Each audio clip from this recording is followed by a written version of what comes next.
Hey, hello, and today we're going to talk about one of the real common problems for folks who have chronic fatigue and fibromyalgia, and that is the feeling that you get that you might be losing your mind. The reason that this happens is your expectations begin to change over time. So when you first get sick, you think, oh, this is going to be something that I'm going to get past, it's going to be short.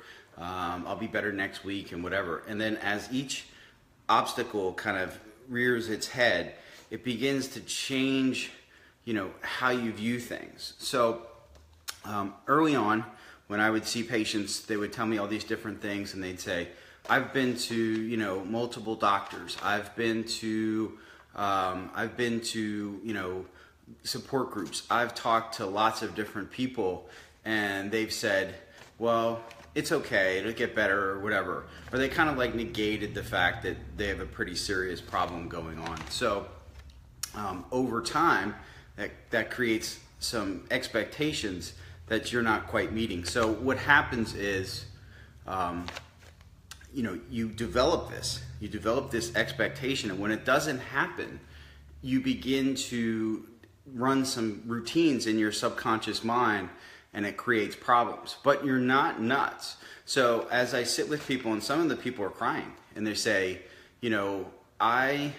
nobody understands, nobody cares, my kids don't get it, my family doesn't get it, my work definitely doesn't get it, my doctors say there's nothing wrong with me, or they say, your blood looked okay, so you must be okay, maybe you have, whatever. And then eventually you get this diagnosis. You have fibromyalgia, you have chronic fatigue, you have something wrong, but they still don't know what to do about it. And so this causes problems for folks because they can't really, get justification. They can't get a direction as to where they're going to go. And so they kind of get stuck.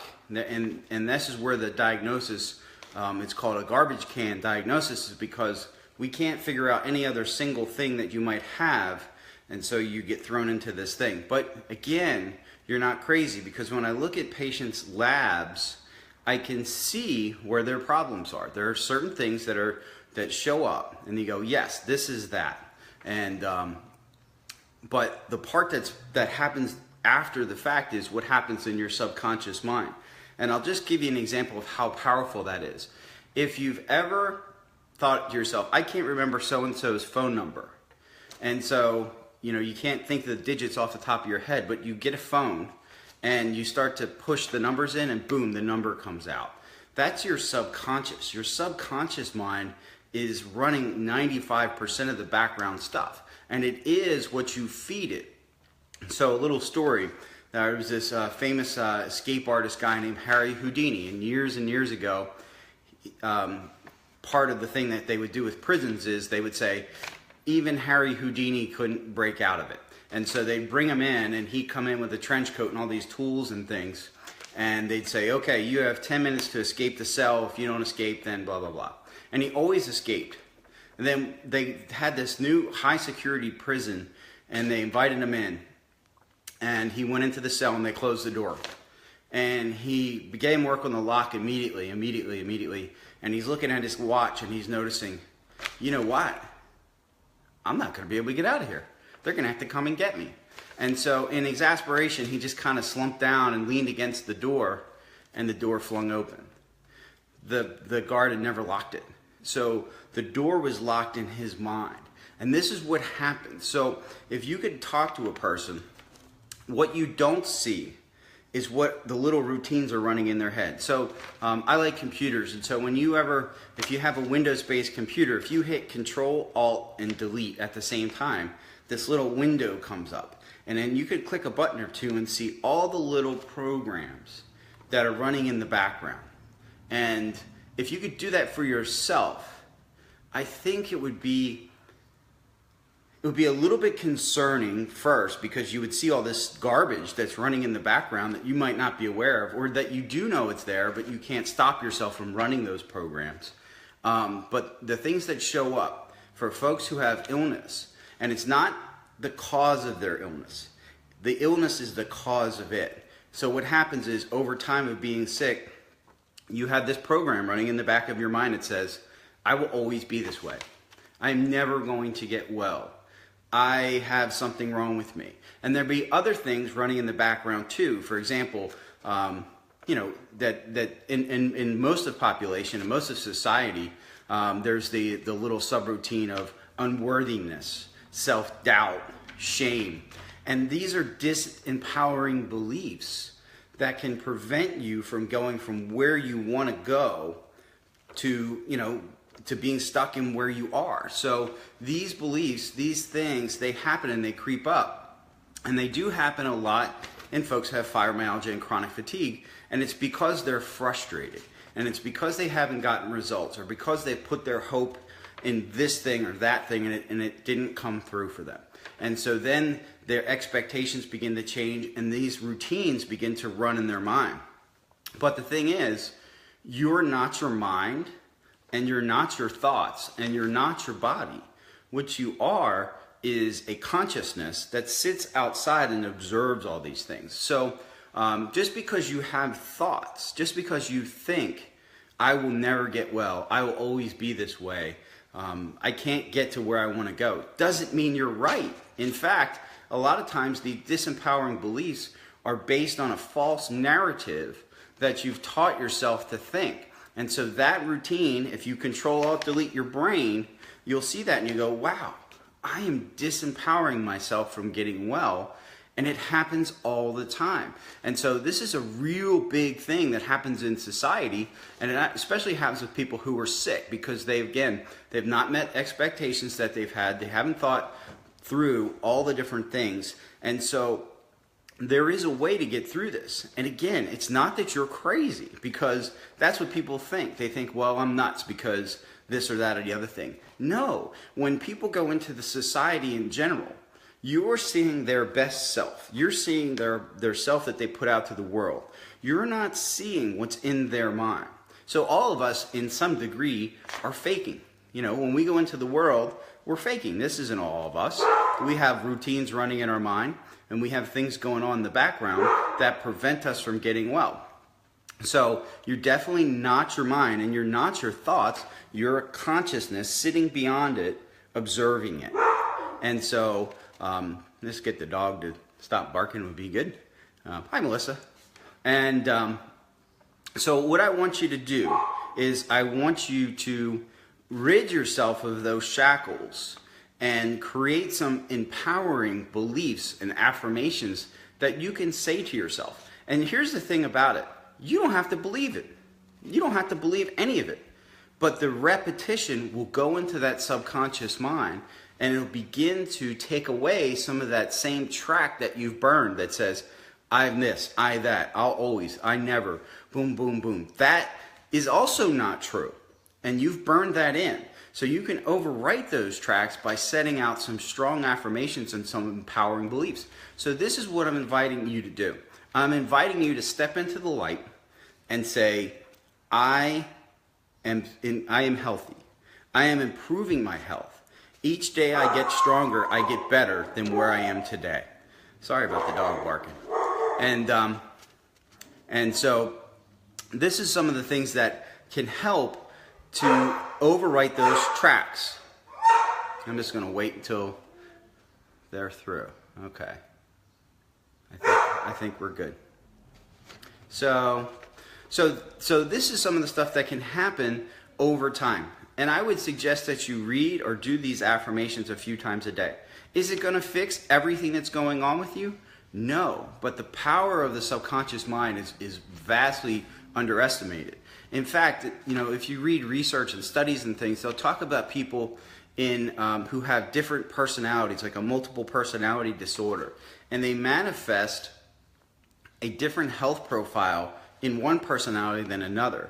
And the only thing that's happened is the mind. So all of this stuff, a lot of these things that we're experiencing or creating is in our mind. And so our mind is a powerful tool to will ourselves towards wellness. So when you start to create these empowering beliefs and you do them several times a day, it begins to overwrite that same routine, that same thing that got you there. Human beings, we think that we are thinking a lot, but actually what we're doing is we're remembering a lot. And we're remembering that same routine, that same thing, that same cycle, that same hamster wheel over and over again. And this is the one that perpetuates the illness. So we have to add some new and novel concepts in there to break this cycle. So the big thing is, if you're watching this and you see this, you got to know what you're experiencing. You're not alone. This is a very, very common thing, and it's very common with anybody who's experienced chronic illness. They say, people around me don't understand, and you're upset about it, and they're not going to understand because they're caught up in their world. They can't get in there where you are. So they have their issues to deal with. You have to deal with yours. So the start is to take away the disempowering beliefs, look at what's running in the background, and then try to put and inject some fresher information in there that can enable you and empower you towards wellness. And yes, you're not crazy. Yes, the medical establishment may frustrate you, and all of these things are just stuff that you accept. You say, look, I understand this is where it is. The knowledge of the community might not be where it is, where it needs to be, and eventually they'll figure it out. But right now, you have to police your own thoughts, and you have to put in some powerful enforcement that moves you towards wellness. And then that, on top of all the other things that I will show you how to implement in your life, are going to enable you to get better. And you get better slow. You get better a few days at a time. You get better a week at a time, a month at a time, several months at a time. You don't go, I'm sick today and I'm well tomorrow because I took this magic bullet that I found on the internet, which doesn't exist. So these are important things to do, and it sounds like mumbo jumbo or whatever, but it works. And so if you look at anybody on a plane towards success, they've outlined these concepts, these ideas, these goals in their mind. Everything that is around you first was imagined. A car, a TV, piano, furniture, stairs. Somebody imagined those things first, and then they created them. So you have to imagine a new reality and create it. So this is the benefit of just being in a community with people who have the same problems, because they're stuck. Chances are, if I take 100 folks who have chronic fatigue or fibromyalgia, I am going to hear 100 or very close to 100 same thoughts, same concepts come out of them, because this is what the subconscious does. It creates a reality around the thoughts that you're thinking. So creating new thoughts and getting yourself moving in that direction is getting you off that hamster wheel of sickness. Now, all the other things that we talk about, the magnesium, the iron, the serotonin levels, fixing the gut, all those other things are going to help you with your expectations. They're going to help your body get well. But you can't be stuck. You can't be writing these same tracks over and over again, because you won't ultimately achieve the health that you are capable of achieving if you don't allow it, if it doesn't break in here.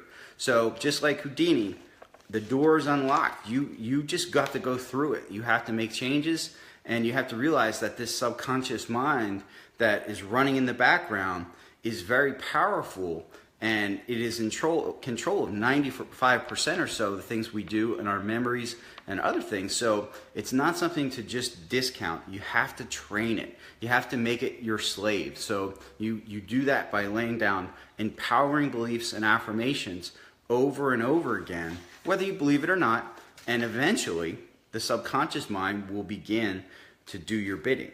But right now what happens is, you think this, always, never, can't, these words, and they lock in, and the subconscious mind continues to deliver what you've always gotten. So the definition of insanity by Einstein says, if to expect something different, or don't expect anything different if you do the same thing over and over again. So you have to break that cycle and work towards getting wellness. So remember, you control this. This is all things that are in your control and things that you can do. Okay, so that's it for today. Play it back, create some affirmations. There's lots of resources now on the internet to create good affirmations. There's apps you can put on your phone that just remind you to do an affirmation. I like to tell folks, do it at night before bed and the first thing in the morning.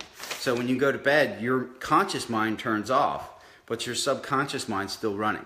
I also tell people, don't run a TV or anything in the background, because, you know, not only is the noise not good for you, but whatever is coming out of that box is also your subconscious mind is observing. So nice quiet or good sounds, or play a reel of affirmations or some type of binaural beats or something to help you rest better, because for folks who have fibromyalgia, sleep is a problem. So there are little things, little tweaks, little hacks there that can help. And there are videos, I've created one about hacks and how to hack your sleep. But this is it for today. Have a great day. Create your affirmations and share, like, and ask questions in this, and we'll talk about them as we go on. Thanks. Have a good day.